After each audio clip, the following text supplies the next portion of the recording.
دا د کونړ په زړه اسداباد کې د رومان په نوم د یوه خصوصي مجهز روغتون د پرانستې مراسم دي چې د یوه افغان پانګوال د خواوشا 15 میلیونه افغانیو په شخصي لګښت جوړ او ګټې اخیستنې ته وسپارل شو. له دې موږ مننه کوو، داسې غواړو چې د موږ له هر ډاکټر صاحب سره له هر متخصص سره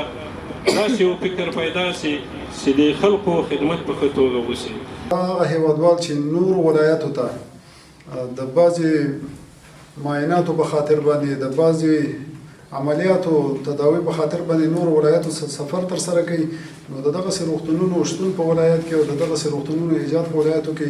د ټول ولس دپاره مهم رول لري. د دغه روغتون بنسټ ایښودونکی وایي په عصري وسایلو او تجهیزاتو سمبال یا 30 بستریز روغتون کې به په معیاري توګه د ناروغانو درملنه ترسره کیږي او په وینا یې چې موخه یې په دغه ولایت کې خلکو ته د روغتیا په برخه کې د اسانتیاوو او خدمتونو برابرول دي.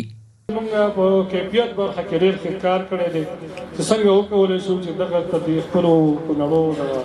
خلکو ته د خپلو د بیچاره ولس ته په څونه باکیفیته خدمات وکړو، نو انشاءالله چې دا به زموږ او ستاسو لپاره به هم د دنیا خیر وي او هم به د آخرت خیر راسره وي. په همدې حال کې د کونړ اوسیدونکي د روغتیا په ډګر کې د دغه ډول معیاري او په عصري وسایلو سمبال روغتون پر جوړېدو خوښ دي او زیاتوي چې د هېواد نور بډایه سوداګرو ته هم پکار دي چې د روغتیا په برخه کې خپلې پانګونې لا زیاتې کړي.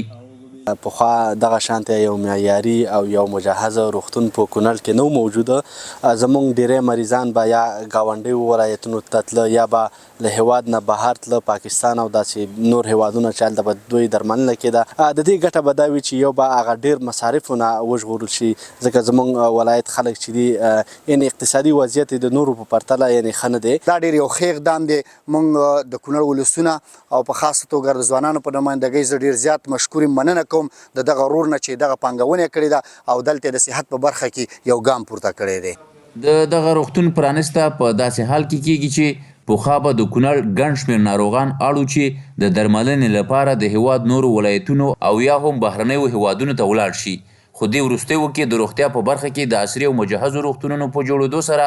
اوس تر ډېره دغه ستونزه حل شوې ده.